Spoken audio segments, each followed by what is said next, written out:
আসসালামু আলাইকুম প্রিয় শিক্ষার্থীবৃন্দরা, কেমন আছো সবাই? আশা করি ভালো আছো, সুস্থ আছো। বর্তমান বিশ্বের এই করোনা পরিস্থিতির মধ্যে বাংলাদেশ সরকারের অত্যন্ত চমকপ্রদ যুগ উপযোগী সিদ্ধান্তের পরিপ্রেক্ষিতে আমরা সাতারপাড়া মাধ্যমিক বিদ্যালয় তোমাদের অনলাইন ক্লাসে স্বাগত জানাচ্ছি। আমি মোহাম্মদ ফিরোজ আলী, সহকারী প্রধান শিক্ষক। আজকে তোমাদের মাঝে নবম এবং দশম শ্রেণীর সাধারণ গণিতের জ্যামিতীয় অংশ থেকে অর্থাৎ 15 অনুশীলনীর একটা অত্যন্ত চমকপ্রদ এবং অত্যন্ত ইম্পর্টেন্ট একটা পাঠ উপস্থাপন করব।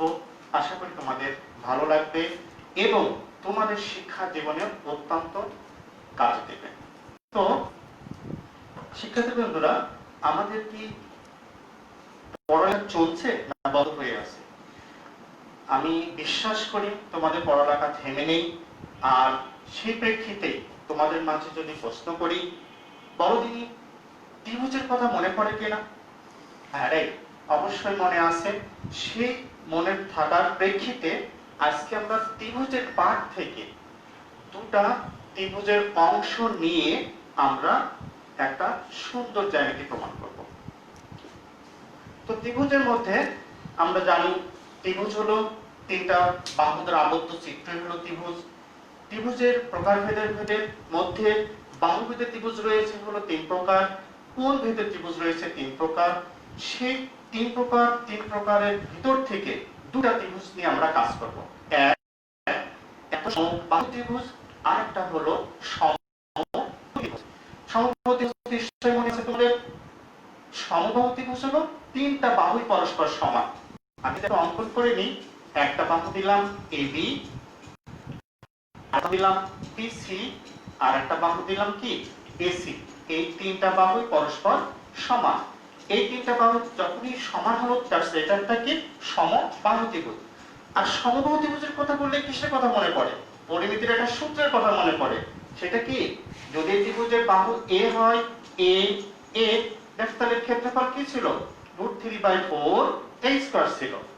আর একটা ত্রিভুজের কথা বলবো, সেটা হলো সমকোণী ত্রিভুজ। সমকোণী ত্রিভুজ মানে যার লম্ব থাকবে, ভূমি থাকবে। এখানেও আমরা AB দিলাম, AB দিলাম না, এখানে একটা D and E দিয়ে দিই, আর EF, আর এটা দিব কি DF যোগ করে দিলাম। তাহলে এটা হলো কি লম্ব, এটা ভূমি, আর এটা কি অতিভুজ। এখন এখানে আমরা একটা সমকোণ চিহ্ন দিয়ে দিলাম। সমকোণ মানে কত? 90 ডিগ্রি। এবার সমকোণী ত্রিভুজের কথা বললে কার কথা মনে হয়? রাইট, পিথাগোরাসের কথা মনে হয়। পিথাগোরাস কি বলেছিল? পিথাগোরাসের সূত্র ছিল কি লম্ব স্কয়ার তারপরে ভূমি স্কয়ার সমান কি অতিভুজ স্কয়ার। এই সূত্র দিয়েও কিন্তু আমরা আজকে যে পাঠে যাচ্ছি সেটা আমাদের কাজে লাগবে। আর একটা কথা মনে হয়, সমকোণী ত্রিভুজের কথা বললে সমকোণী ত্রিভুজের ক্ষেত্রফলের কথা মনে হয়। সেটা কি ছিল? হার গুণ ভূমি গুণ উচ্চতা। তো প্রিয় শিক্ষার্থীবৃন্দ, আমরা এখন আজকের যে পড়াটা করব সেই মূল পাঠে চলে যাই। আরেকবার ভালো করে দেখে নাও। সেটা কি ছিল? একটা সমবাহু ত্রিভুজ আর একটা সমকোণী ত্রিভুজ। এই দুইটা পাঠ মিলে আমরা আজকে একটা জ্যামিতি প্রমাণ করব। আমরা প্রথমে বলেছি 15 অনুশীলনের একটা জ্যামিতি অংশ। আমি প্রস্তুতি লিখে নিই। A B C একটি সমবাহু ত্রিভুজ যার AD লম্ব BC। এখন প্রমাণ করতে হবে যে 4AD² সমান 3AD²। এইটা কিন্তু আমাকে প্রমাণ করতে হবে। দেখো প্রশ্নের মধ্যে এবং আমার আলোচনার মধ্যে কথাটি ফিরে এসেছে। AC একটা সমবাহু ত্রিভুজ যার AD লম্ব BC। এখন আমরা AD লম্ব BC যদি বলে থাকি তাহলে ত্রিভুজটি অঙ্কন করে দেখি তো। আমরা দিলাম কি A এবং B একটা বাহু, তারপরে বিসি আর একটা বাহু এবং এসি যোগ করে নিলাম।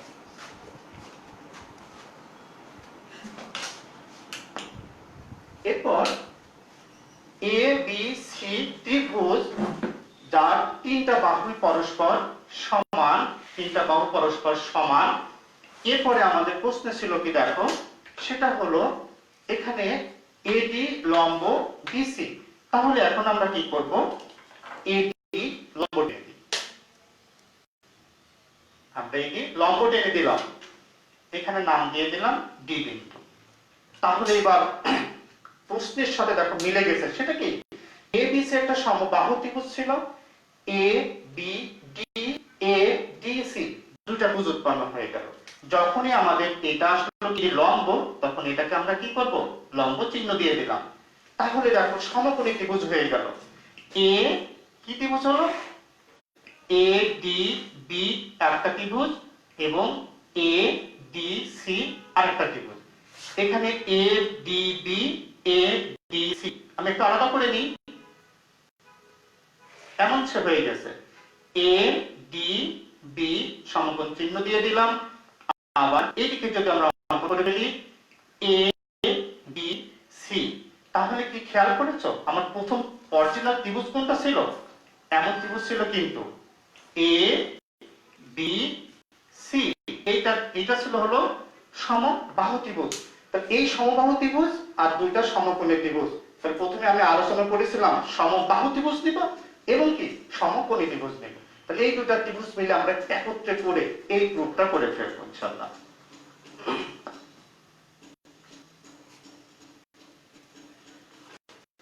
প্রিয় শিক্ষার্থীবৃন্দরা, আমরা বিশেষ নির্বাচন প্রশ্নটি যে এবিসি একটা সমকোণী সমবাহু ত্রিভুজ যার এডি লম্ব বিসি, প্রমাণ করতে হবে যে 4AD স্কয়ার সমান 3AD স্কয়ার। সুতরাং আমি বিশেষ নির্বাচন আর লিখবো না, আমরা সরাসরি প্রমাণে চলে যাই।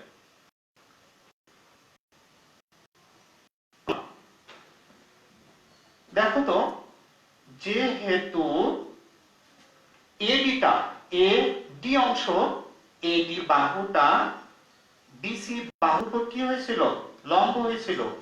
এডি বাহু বিসি বাহুর উপরে লম্ব, সুতরাং লম্ব দ্বারা যে কোণ উৎপন্ন হয়েছে এ ডিবি, এ ডিবি কোণ সমান এ ডিসি, এ ডিসি এই দুইটা কোণ পরস্পর সমান এবং সেটা কত ডিগ্রি, 90 ডিগ্রি।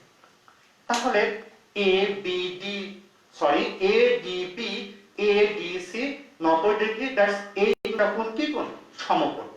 এখন এই দুইটা কোণ সমান কিনা, সর্বসম কিনা সেটা আমরা প্রুফ করে দেখি। তাহলে আমরা লিখতে পারি কি বলো, এ বি ডি ত্রিভুজ ও ত্রিভুজ এ সি ডি এ, এখান থেকে আমরা এডি সমান এডি লিখতে পারি। দেখো আমি অঙ্কন করেছিলাম, আরেকবার অঙ্কন করে দিই। এখান থেকে এমন করে এটা ছিল কি A D B A D C, AD AD দুইটা ত্রিভুজের কিন্তু এডি এডি কিন্তু কি সমান এবং এটা কি বাহু, সাধারণ বাহু। অর্থাৎ এই বাহুটাকে যদি আমি বাদ দিয়ে দিই তাহলে আর দুটা ত্রিভুজ কিন্তু আমরা পাবো না। তাহলে এবি এবি সমান কত লিখতে পারি, এসি। এবি সমান কেন লিখবো, যেহেতু এটা একটা কি বাহু ত্রিভুজ, সমবাহু ত্রিভুজ। এরপরে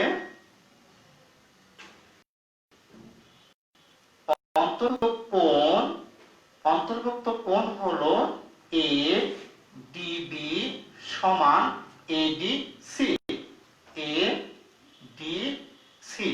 অর্থাৎ একটা দুইটা ত্রিভুজকে সর্বসম করার শর্ত হলো সেই দুইটা ত্রিভুজের যে কোনো দুইটা বাহু সমান হতে হবে এবং তাদের অন্তর্ভুক্ত কোণদ্বয় পরস্পর সমান হতে হবে। যদি অন্তর্ভুক্ত কোণ আর বাহু পরস্পর সমান হয়ে যায় তাহলে সেই দুই ত্রিভুজ সর্বসম। সুতরাং আমরা লিখতে পারি কি, ত্রিভুজ এ বি ডি সম ত্রিভুজ কি এ সি ডি। লক্ষ্য করো এই ত্রিভুজ আর এই ত্রিভুজ দুইটা সমান হয়ে গেল, সুতরাং আমরা আর একটা বাহু কিন্তু বাদ থাকলো। সেটা কি বাহু? সেটা হলো বি ডি আর সি ডি। তাই লিখতে পারি কি এখন, অতএব বিডি সমান ডিসি। তাহলে আমাদের কি হচ্ছে, A B D A C D এই দুইটা ত্রিভুজ অলওয়েজ টাইম সবসময় সম হয়ে গেল। কিন্তু আমরা আরেকটা অংশ লিখতে পারি, দেখো। তারপরে আবার বিডিটা ডি বিন্দুতে দ্বিখণ্ডিত হয়ে গেছে প্রায়। তাহলে এখান থেকে আমরা লিখতে পারি কি বলো, আবার বিডি সমান বিসি ডিভাইডেড বাই 2, অর্থাৎ বিডি বিসির অর্ধেক, বিডিটা বিসির অর্ধেক। এখন আমরা সমকোণী ত্রিভুজ নিয়ে কাজ করি। এখন ত্রিভুজ এ বিডি হতে পাই, অর্থাৎ এখান থেকে এমনও হতে পারে এ বিডি ত্রিভুজ অথবা এ সিডি ত্রিভুজ। এই দুটো ত্রিভুজের যে কোনো একটা ত্রিভুজ থেকে আমরা কাজ করতে পারি। এবিডি ত্রিভুজে আমরা কি করব, পিথাগোরাসের সূত্র প্রয়োগ করব। আমি প্রথমে কিন্তু লিখেছিলাম লম্ব স্কয়ার যোগ ভূমি স্কয়ার সমান অতিভুজ স্কয়ার। তাহলে এখানে যেহেতু এটা সমকোণ, সমকোণী ত্রিভুজের বিপরীত বাহুটাই হলো অতিভুজ এবং এইটা হলো লম্ব। আমরা এখন লিখতে হবে কি, লম্ব স্কয়ার যোগ ভূমি স্কয়ার ইকুয়াল, এখানে থাকছে কি এবি স্কয়ার অতিভুজ স্কয়ার। এটা আমরা পিথাগোরাসের সূত্র অনুযায়ী লিখে ফেললাম। এখন আমাদের একটু কি প্রমাণ করতে বলেছে সেই দিকে চোখ দিতে হবে। দেখো এখানে 4ab স্কয়ার, আমি কিন্তু ab স্কয়ার পেয়েছি, 3ab স্কয়ার আমি কিন্তু ab স্কয়ারও পেয়েছি, কিন্তু এখানে bd কিন্তু অধিক বেশি আছে। এবারে আমরা লিখব ab স্কয়ার সমান ab square minus bd square, বা ab স্কয়ার সমান ab স্কয়ার। আমি ab স্কয়ার রেখে দিলাম, যেহেতু আমাকে ab স্কয়ার প্রমাণ করতে বলেছে, ab স্কয়ার প্রমাণ করতে বলেছে, তাই এই দুটো অংশ আমার থাক, আমাকে bd নিয়ে কাজ করতে হবে। bd অংশটা খেয়াল করো, bd সমান কত লিখেছি, bc ডিভাইডেড বাই 2। তাই bd এর পরিবর্তে আমি এখন লিখব কত, বা মাইনাস bc ডিভাইডেড বাই 2 পরিষ্কার লিখলাম, বা ab স্কয়ার থাকলো সমান ab স্কয়ার থাকলো মাইনাস bc পরিবর্তে কি আমি bc ac ab তিনটা বাহু কি সমান না, ab বাহু bc বাহু ac বাহু তিনটা বাহু পরস্পর সমান। সুতরাং আমরা bc এর পরিবর্তে এখানে কি লিখে দিতে পারি, ab লিখে দিতে পারি, ডিভাইডেড বাই কত 2 ব্র্যাকেট দিয়ে পরিষ্কার থাকলো, বা ab স্কয়ার এখানে থাকলো সমান ab স্কয়ার লিখে দিলাম, স্কয়ার দুজনকে দিয়ে দিই, তাহলে ab স্কয়ার ডিভাইডেড বাই কত 2 স্কয়ার 4, বা ab স্কয়ার থাকলো 4 আর লসাগু করে দিলাম 4ab স্কয়ার মাইনাস 4 4 বাদ দিলে থাকছে কত ab স্কয়ার, বা 4 দ্বারা আর গুণ করে দিই 4ab স্কয়ার সমান 4ab এর ভিতরে ab বাদ দিয়ে দিই 3ab স্কয়ার। That's proved. তাহলে শিক্ষার্থী দেখো কাঙ্ক্ষিত ফলাফল কিন্তু পেয়ে গেছি, 4ab স্কয়ার সমান 3ab স্কয়ার। এইভাবে আমরা জ্যামিতিক বিভিন্ন পদক্ষেপগুলো দিয়ে কিন্তু আমাদের কাঙ্ক্ষিত ফলাফল লাভ করা সম্ভব। তো আশা করি শিক্ষার্থীবৃন্দ তোমরা আজকের এই জ্যামিতিক পাঠটা বুঝতে পেরেছো। সেটা হলো যে সমবাহু ত্রিভুজ থেকে প্রমাণ করা হলো যায় 4ab স্কয়ার, অর্থাৎ লম্বের বর্গকে 4 গুণ করে যা হবে প্রত্যেকটা বাহুর যে মান থাকবে সেটাকে বর্গ করে 3 দ্বারা গুণ করলে পরস্পর ইকুয়াল হবে। তো প্রিয় শিক্ষার্থীবৃন্দ আজকে আমার ক্লাস এই পর্যন্ত শেষ। ভালো থাকো, সুস্থ থাকো, বাসায় থাকবে, নিরাপদে থাকবে। আবার পরবর্তী ক্লাসে তোমাদের সাথে দেখা হবে। ধন্যবাদ সবাইকে।